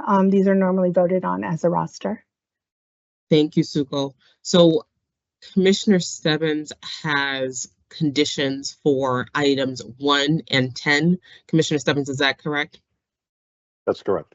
Okay, so we will begin by voting for the roster of 2 through 9 and 11 through 22. I will ask Commissioner Stebbins, is there a motion to approve the renewals for items 2 through 9 and 11 through 22? So moved. Thank you, Commissioner Stebbins. Commissioner Camargo, is there a second? Second. Thank you, Commissioner Camargo. I will now do a call the roll. Commissioner Camargo? Aye. Commissioner Roy? Aye. Commissioner Stebbins? Aye. The chair votes aye. There are 4 in favor, none opposed. Now, Commissioner Stebbins, can you please provide the condition for item number 1, Alex Sophia? Sure. Thank you, Chair. My proposed condition is within 30 business days of approval of application for renewal, contact the CCC licensing division and consider updates to goals for hiring disproportionately harmed individuals to licensees positive impact plan in accordance with 935 CMR 500.1011A11 and 935 CMR 500.1034B. Just for an explanation, this is I believe, a woman-owned licensee operating, I think, out of Northampton. They do not have a goal of hiring folks from disproportionately impacted communities as part of their positive impact plan. They have other strategies, but in filling out our kind of new space in Mass CIP to be able to log numbers in, whether it's donations, whether it's hiring percentages, it looks like they listed that they'd either hired 6% from DI communities. So just asking for clarification. It's great that they track that, but it's not part of their positive impact plan. I just want to make sure that if they are tracking that, they should get credit for it, make it part of their PIP, or the number might have been inserted in error. So just asking for some clarification with respect to that number. Thank you, Commissioner Stebbins. Are there any additional comments or conditions for this renewal? Commissioner Roy? Thank you. I just have a comment. I want to actually compliment them, Alex, Sophia, because they, and we had a special guest talk about hiring folks that are disabled, and there's work credits, and so 31% of their workforce are disabled at Alex, Sophia. They also have a veteran, and 50% of their workforce is women, and comprised of that, 43% of minorities. So I just wanted to congratulate them and just highlight that diverse workforce. Thank you, Commissioner Roy. Okay, I see no additional hands. So I will ask Commissioner Camargo, is there a motion to approve the renewal of Alex Sophia MRR 206862, subject to the conditions articulated by Commissioner Stebbins? So moved. Commissioner Roy, is there a second? Second. I'll now do a call the roll. Commissioner Camargo? Aye. Commissioner Roy? Aye. Commissioner Stebbins? Aye. The chair votes aye. There are 4 in favor, none opposed. Okay, so that leads us to item number 10. Commissioner Stebbins, can you please provide your proposed condition? Sure. Thank you, Chair. The proposed condition is within 30 business days of approval of application for renewal, consider updates to licensee's positive impact plan in accordance with 935 CMR 500.1011A11, 935 CMR 500.1034B, and diversity plan in accordance with 935 CMR 500.1011C8K and 935 CMR 500.1034B. With respect to host community of Salem and nearby areas of disproportionate impact, and contact CCC licensure with any updates. Just a quick explanation. INSA, a long-standing licensee, predominantly with operations out in Western Massachusetts. I've actually been to their facility in East Hampton and retail facility in Springfield.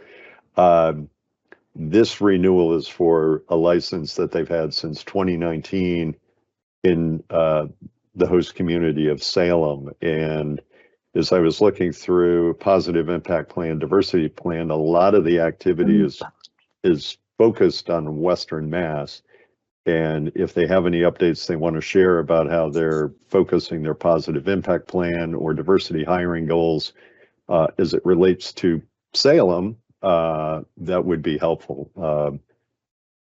They've met their goals, but a lot of those goals, again, are focused on Western Mass, which hiring and diversity, chances are you're really not going to recruit somebody from Springfield to drive to Salem every day and work at their establishment there. So if there's any clarity or any updates they can provide us, that would be greatly appreciated.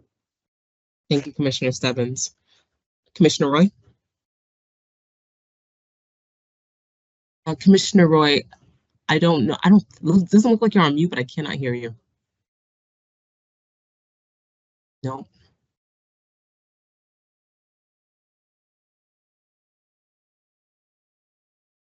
Maybe try turning your camera off and then back on. Sometimes that's worked in other conversations.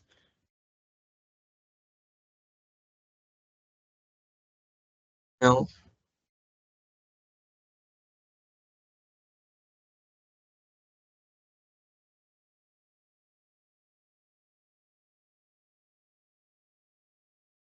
Oh, okay. The speaker on your computer made a loud noise.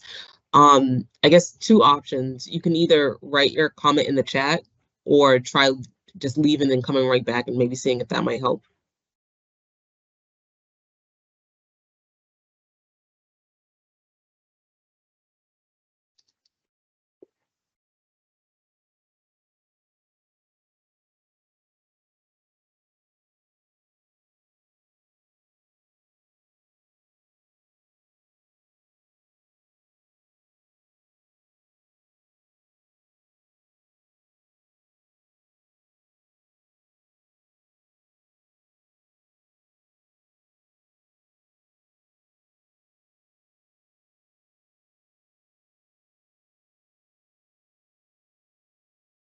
We'll see if that works. Otherwise, we'll take a short recess just to see if we can troubleshoot and make sure she can be heard.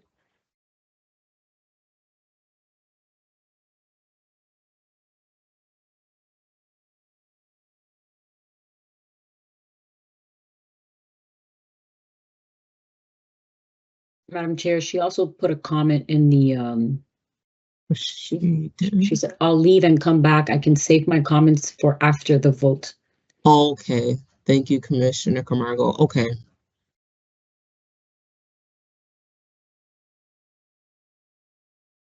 Yeah, and we do have a quorum, but okay. Can we do an actual bio break, 5 minutes maybe? Yeah, let's do that. Let's just take a short break, a 5-minute break, and then come back here. What is that? 11:32, 11:33. We'll come back. Thank you. All right, thanks.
Paul, is there any update on Commissioner Roy? I've not heard on any channels. Okay.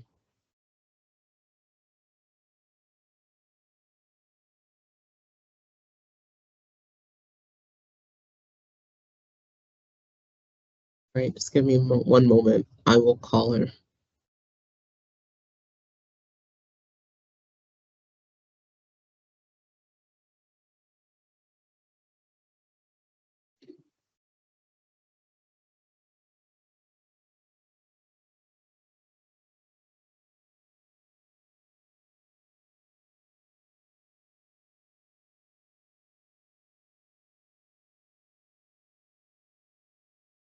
She's on the phone with Zach right now.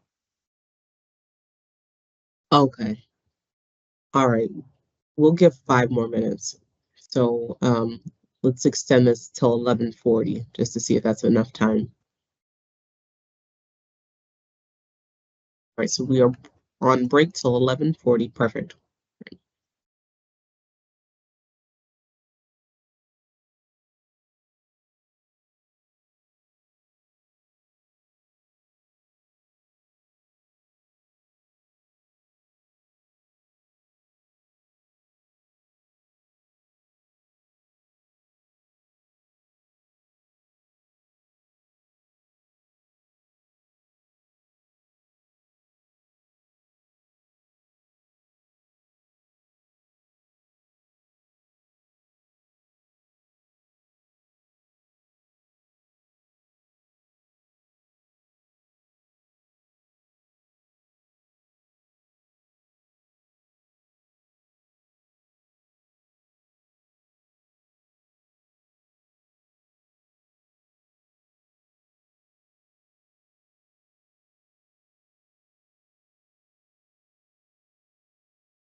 Okay, Commissioner Roy.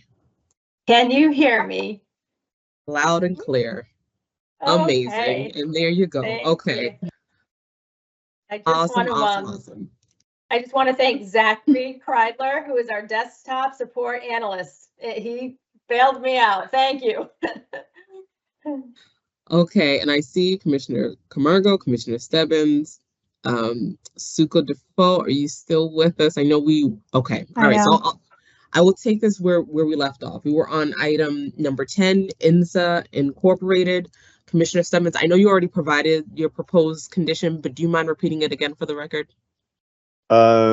Sure, just give me a minute. I closed it out, but let me pull it up again. Okay.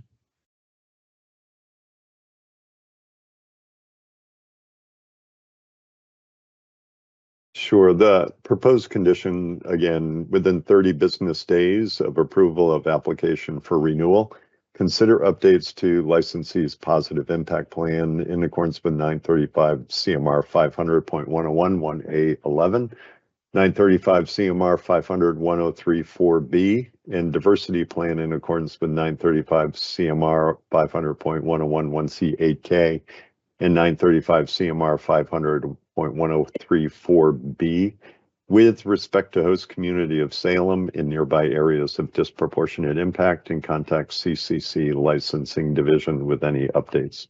Happy to, again, give the explanation, but if there are no questions. Thank you, Commissioner Stebbins. Commissioner Roy, I believe you had a comment. So was there a comment on this, on INSA? Not on INSA, but maybe at the end, I Okay. just have a few comments on some of them. Thanks. All right. Are there any additional conditions, questions, or comments from the commissioners? All right. Seeing none, Commissioner Roy, is there a motion to approve the renewal for INSA Incorporated MRR 206927, subject to the conditions articulated by Commissioner Stebbins? So moved. Thank you, Commissioner Roy. Is there a second, Commissioner Stebbins? Second. Okay, I'll now call the roll. Commissioner Camargo? Aye. Commissioner Roy? Aye. Commissioner Stebbins? Aye. And the acting chair votes aye. There are 4 in favor, none opposed. Commissioner Roy? Yes, thank you. And as I went through all the renewals, preparing for today's meeting, and I already talked about Alex, Sophia, I just wanted to highlight Indica has 43% of their agents have a disability. So I just wanted to commend them on that. Also, to Commissioner Stebbins' condition on Alex, Sophia, about finding folks from communities that have been disproportionately impacted. It can present a challenge for some, and I'll highlight Emerald Grove in Eastham, which is in the Outer Cape, and the closest DIA to them is Wareham. So it makes it almost practically impossible for them to, no one is going to drive from Wareham to Eastham from a disproportionately impacted area. It's very far, there's Cape traffic. So I just want to say there are challenges where the map is now for some folks in areas that aren't accessible to an area of disproportionate impact. And also I just wanted to say to Green Flash Delivery that I look forward, I didn't put a condition, and I just look forward to an updated diversity plan, hopefully sooner rather than later. There really wasn't much substance there due to the newness of their entity. And Jim Buddy's Rec Shop, I also look forward to seeing updated positive impact plan goals. So I didn't put any conditions, I just had comments around them. Thank you. Thank you, Commissioner Roy. I think the one comment I'll just add is I think although what we see most often for positive impact plans and impacting DIAs, so those areas we've deemed as being disproportionately impacted by the war on drugs, we frequently see hiring as a component of that, but it's important for people to know and recognize that it goes beyond hiring. So there are other options that they can incorporate that are not as restrictive for, you know, a licensee that's pretty far from one of those DIAs. Okay, Suko, thank you. I think we are going now into responsible vendor training. So the responsible vendor. We have, I'm sorry, final licenses. Thank you. Yes. Final licenses. Please take it away. So we have 3 final license recommendations, and these are also normally voted on as a roster. Thank you, Suko. I have not received any conditions or comments, so I'll ask if there are any comments or conditions that any of my fellow commissioners wish to make at this point. Okay. And I don't know how Commissioner Camargo, you moved off my screen, so let me look at you. All right, I don't see any. I'm good. Okay. All right, so I will ask Commissioner Stebbins, is there a motion to approve the final licenses 1 through 2? So moved. I think there are Thank 3 you. of them. 1 through 3, yes. So Lunar Extracts, New Leaf Enterprises Incorporated, UC Retail LLC. I'll rephrase that. Commissioner Stebbins, is there a motion to approve the final licenses 1 through 3? So moved. Thank you, Commissioner Stebbins. Commissioner Camargo, is there a second? Second. Thank you, Commissioner Camargo. I'll now do a call of the roll. Commissioner Camargo? Aye. Commissioner Roy? Aye. Commissioner Stebbins? Aye. And the chair votes aye. There are 4 in favor, none opposed.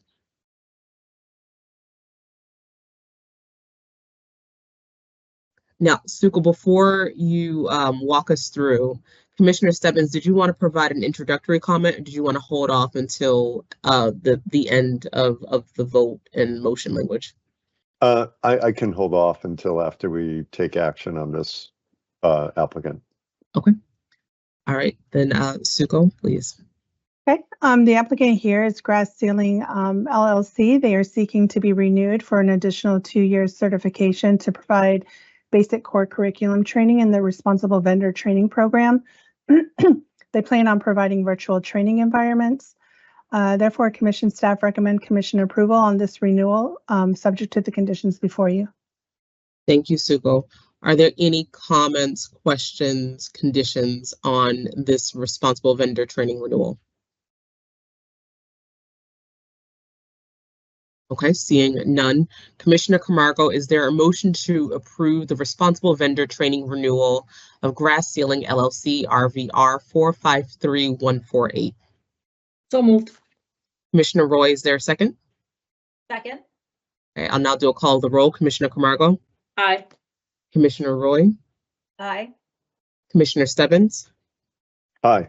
And the chair votes aye. There are 4 in favor, none opposed. Commissioner Stebbins.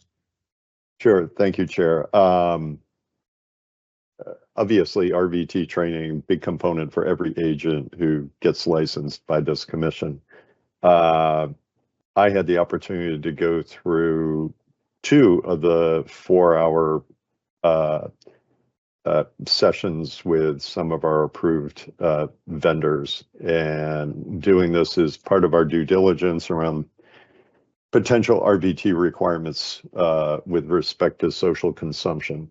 I know that we've had a lot of discussion today about other things that might be on the commission's plate, whether it's testing, whether it's reg changes, any other number of things. And this might be a good topic for us to have with our next executive director, but I would like to have us give some thought to reviewing the responsible vendor training requirements. This isn't to say anything about any of the vendors, but looking at the actual curriculum. It was set up years ago. Again, I think it might be worthy of consideration for a revamp or an updating. Again, not to scare our team and think we're about to put a big work project on their plate.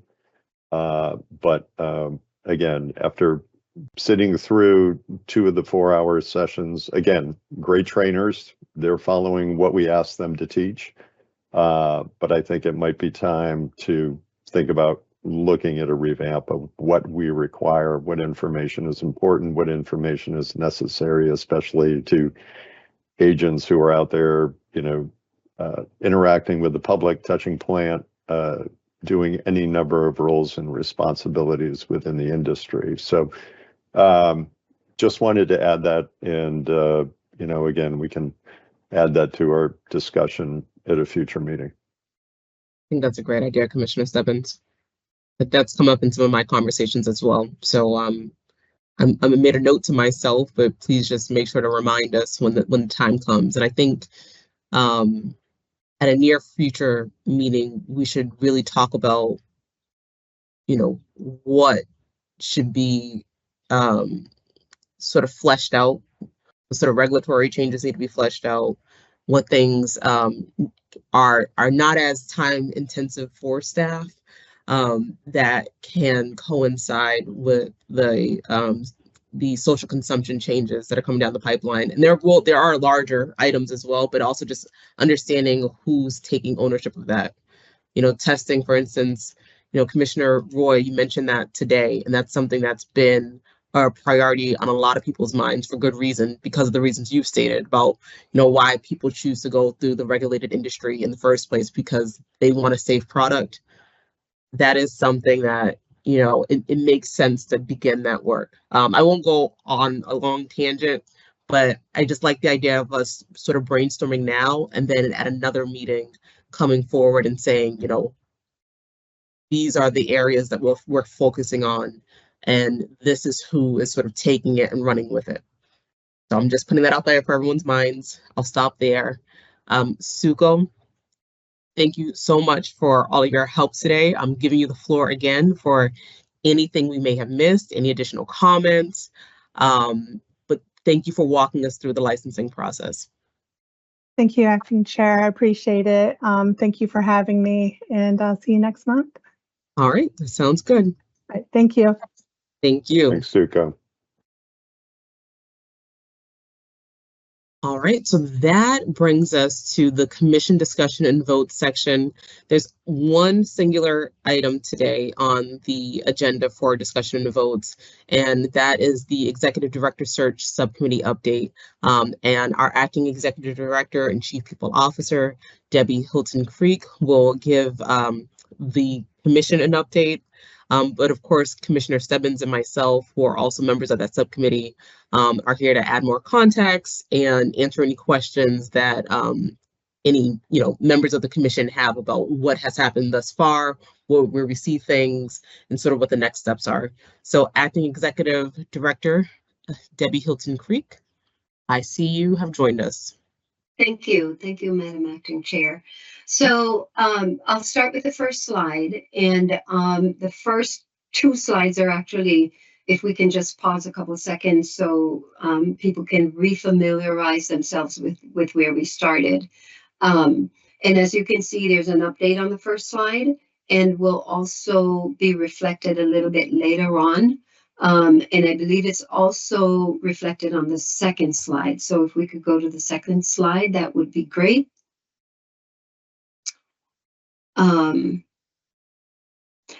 So number of applicants as of launch, this is what's changed in these first two slides. We are now at 173, and I'll talk a little bit about that when we get down to a couple more slides in. Okay, I don't want to jump ahead, so let's go to slide 3, please. And this is where most of the update is occurring for this ED search update.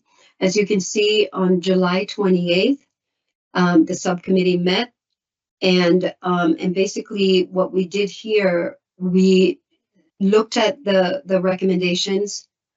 We looked at the recommendations, and we decided that this is where we were going to consider which candidates would be moved on to the virtual screening process. There were 15 candidates that were identified to participate in the process. And then the one additional candidate that popped up was a late applicant.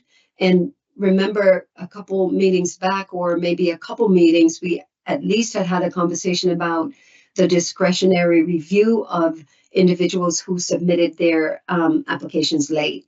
We had one individual who had submitted the application late, and it was beyond the deadline. The subcommittee did vote to review the application after it was received after the deadline. So that's what increase the number to 173 applicants that we received for this role. August 12th through the 15th, as you can see, this is the information in red is, was also reported previously. And right now, the virtual screens are slated to begin next Monday, the 12th. The committee has also identified the 13th and the 15th as additional dates to conduct the virtual screens.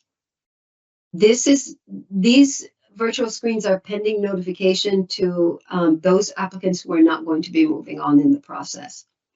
And as you can imagine, that's quite an undertaking with 173 applicants and 15 being recommended to move on to the virtual screen. August 16th through the 31st, this was moved from July. Considering we may be able to get through the virtual screens next week, and again, I repeatedly report here that's dependent upon the availability of candidates, whether or not we can get them through for the 3 dates next week. However, if we are able to accomplish that, we will be looking pretty good for the first round in terms of August 15th or 16th through the 31st. Any questions there before I move on to the next slide?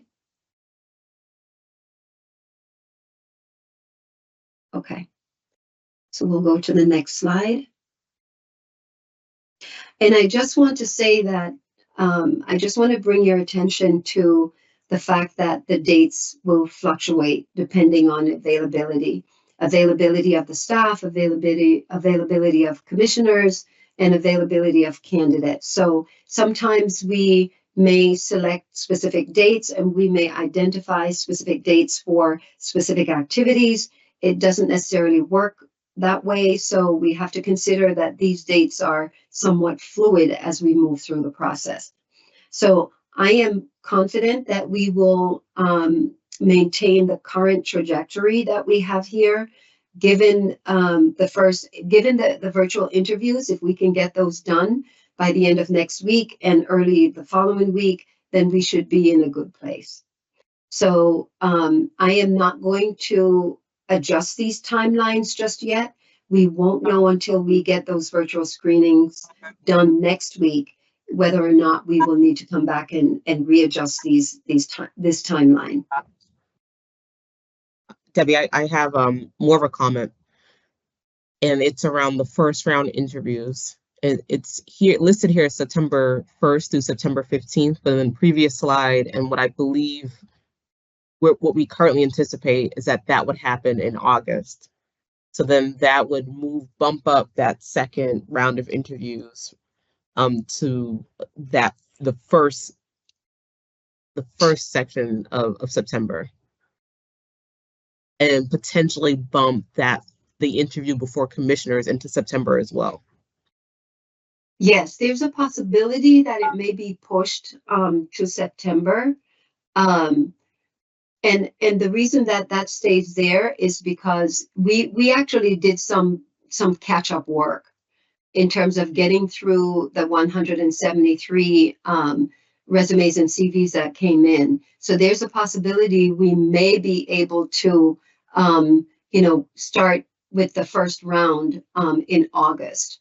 I left this here because, again, depending on whether or not the dates, are somewhat fluid, we really can't project out whether or not we will land on the particular dates that we have. So this is why I pretty much left this here, because it's still a possibility that we may, go into September 1st through the 15th for first round.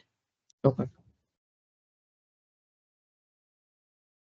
And then, of course, we are looking at October for the final round. And, again, this could be pushed out, or depending on how quickly we can get or how responsive the candidates are, we may be able to push that up as well. So right now, I think, it may look, again, a little bit aggressive, but there's a possibility we could meet these target dates.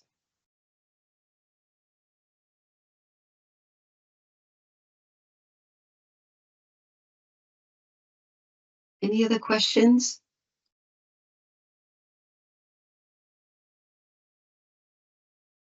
I thought the committee made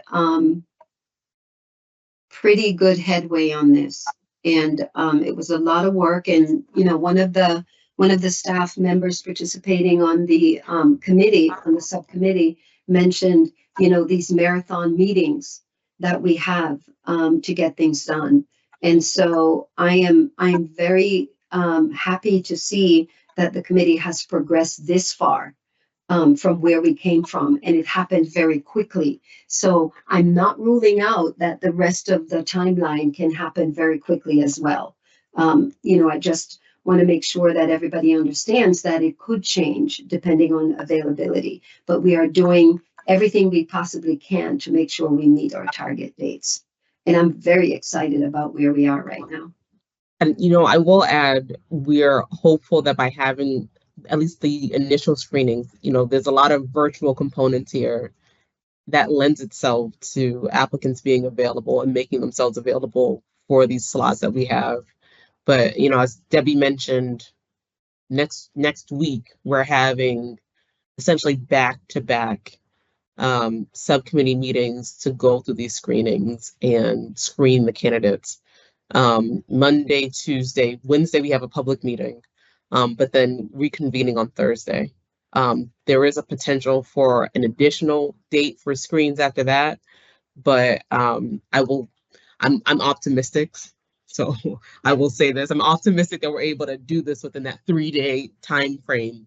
But the idea is to essentially be in meeting from, you know, 10 a.m. to potentially about 5 p.m. just being together and going through who we have.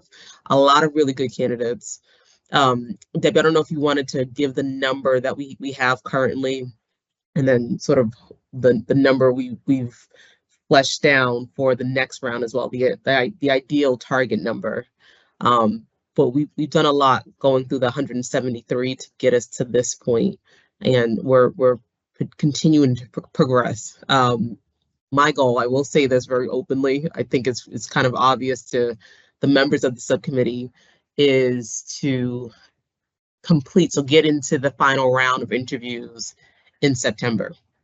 And I think based on the amount of work that we've been able to accomplish and the amount of information we've been able to comb through, that it's entirely possible. So I will just put that out there. Commissioner Roy, I think I saw your hand. Commissioner Roy? Oh, thank you. Thank you so much for this update. And I really appreciate all the work that's gone on into this. My question is about the late submission application. Is it in the folder, the shared folder, so both Commissioner Camargo and myself could take a look at it since we're not part of the subcommittee? So I don't believe in the documents you have, we have identified the individual who was the late comer or the late applicant.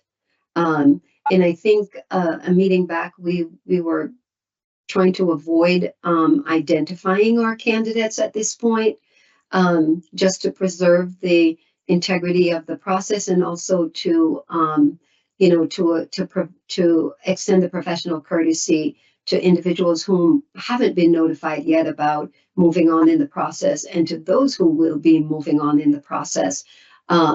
Because when we get to the additional rounds and then to the final round, this is when, you know, candidates will really be identified when they get before the commission at the final round of the public meeting.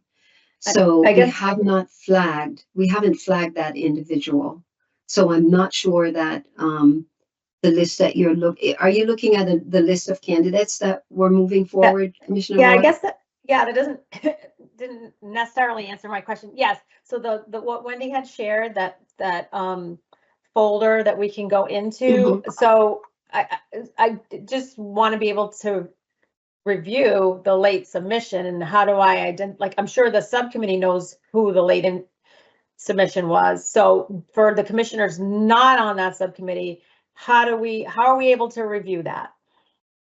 Yeah, so again, we have not flagged who that latecomer is or the late applicant is, but if you want that information, I'd be happy to ask Ms. Sanchez to provide that for you. Okay, if it's in, I guess, is it in that folder? So I could probably figure it, I mean, is it in there? The applicant is embedded in the folder with the rest Okay. of the, actually, I should say candidate, because once they move beyond the application process, they now become candidates.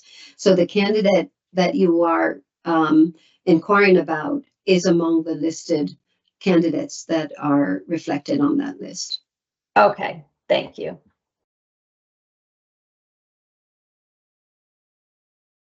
Commissioner Camargo. Thank you. Debbie, this may be a question and a conversation for later, because I know there's a lot on the plate with this. I'm a parallel thinker, so I'm curious, you know, while we're moving in this process of the recruitment and the interviewing of, well, we've already passed recruitment, but the interviewing of candidates, how is this agency preparing for the onboarding of its second executive director, or third with you as acting executive director, overall? And I want us to, you know, think about that for everyone. You know, what does that mean? I know we've done a lot of subcommittee work, and, you know, I know you went out and spoke to, you know, everyone on the team in terms of what we needed for the agency, but, you know, maybe in our one-on-ones, or maybe our next meeting will be maybe next week or September, but just very curious because, you know, whatever candidate does get hired, the onboarding is going to be a huge process for that person. So just very curious how we are preparing.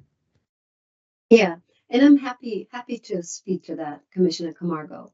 So, you know, back in April, that conversation has already started. So even before we started the ED launch and, you know, looking at bringing in a new ED, that the conversation of onboarding has already begun. You know, I'm a planner by nature, and I said this before. So thinking ahead for the onboarding is a huge component of the recruitment process. This is where we solidify the retention of every employee that comes through our gateway.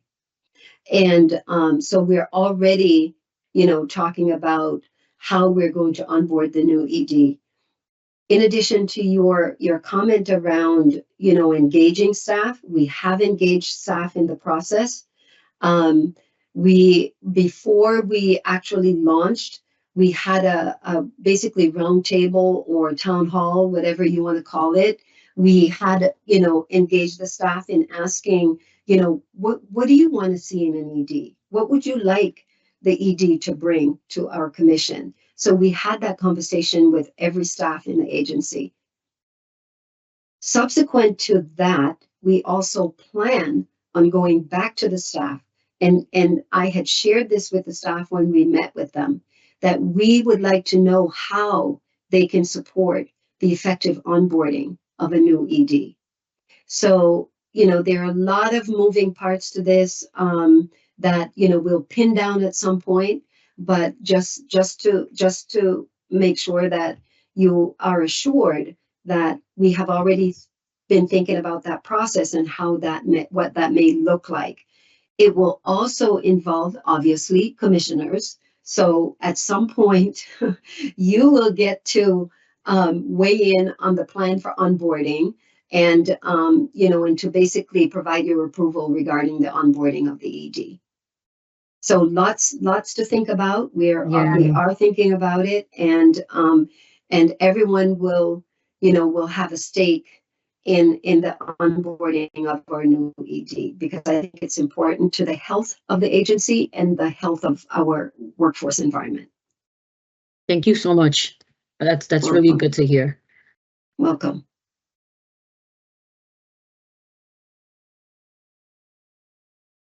Any other questions for me?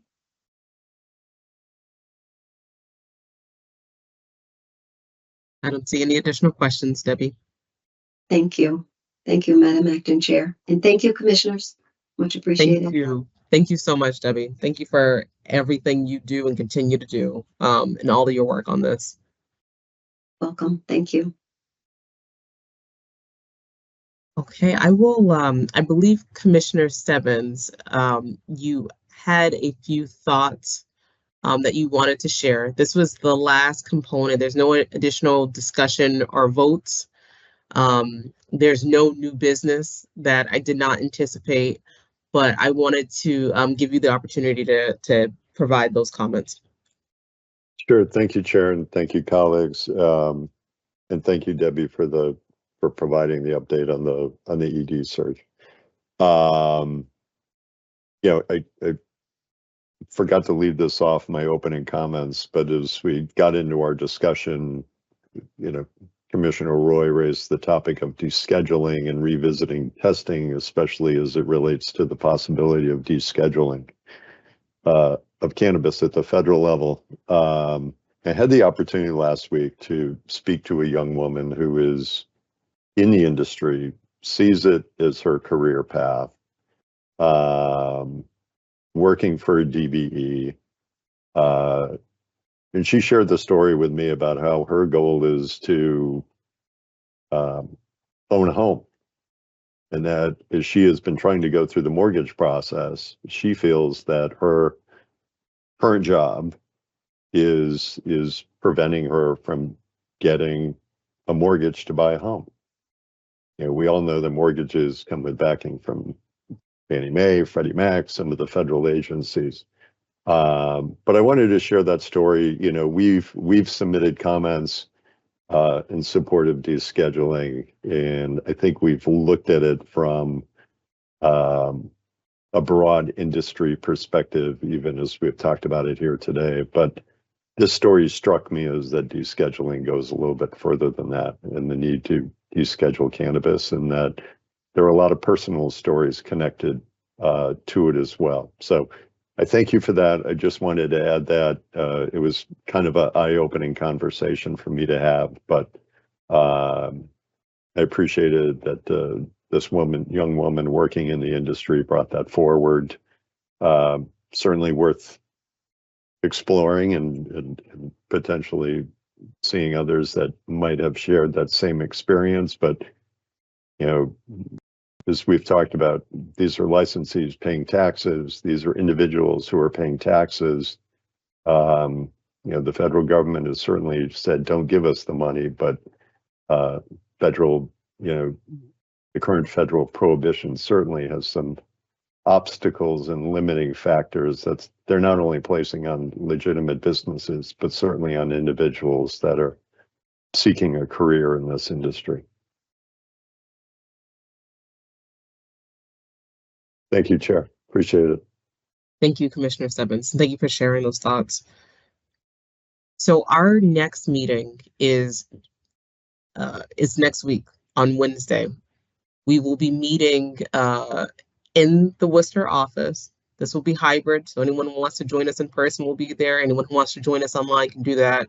But the discussion will be the governance draft, just going through that draft itself and voting on that governance document, as well as the minutes related to the executive sessions. I think there's another set of minutes also that are not related to that executive session. So we'll be voting on minutes and going through the chapter, the governance draft charter, and having that conversation then. The other conversation that we have slated for this month is August 22nd. So I mentioned during my opening comments, this is a conversation with outdoor cultivators, and it will be taking place in Great Barrington on August 22nd. So we will be there in person. It's taking place at Mason Library, and I know we're looking forward to it and having that conversation with people. In the meantime, we also have the ED search occurring. So we will have our subcommittee meetings on the 12th. So it's a busy time for the commission, but busy is good because we have a lot to do. And I look forward to seeing you all on the 14th and talking more with the ED subcommittee, and also seeing not only my fellow commissioners and the staff here, but members of the public during that outdoor cultivation conversation. So at this point, I will ask for a motion to adjourn.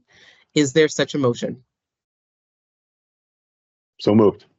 Thank you, Commissioner Stebbins. Is there a second? Second. Thank you, Commissioner Camargo. I'll now do a call of the roll. Commissioner Camargo? Aye. Commissioner Roy? Aye. Commissioner Stebbins? Aye. The chair votes aye. There are 4 in favor, none opposed. I will see you all on the 14th. Thank you so much. Great. Thank you. Bye.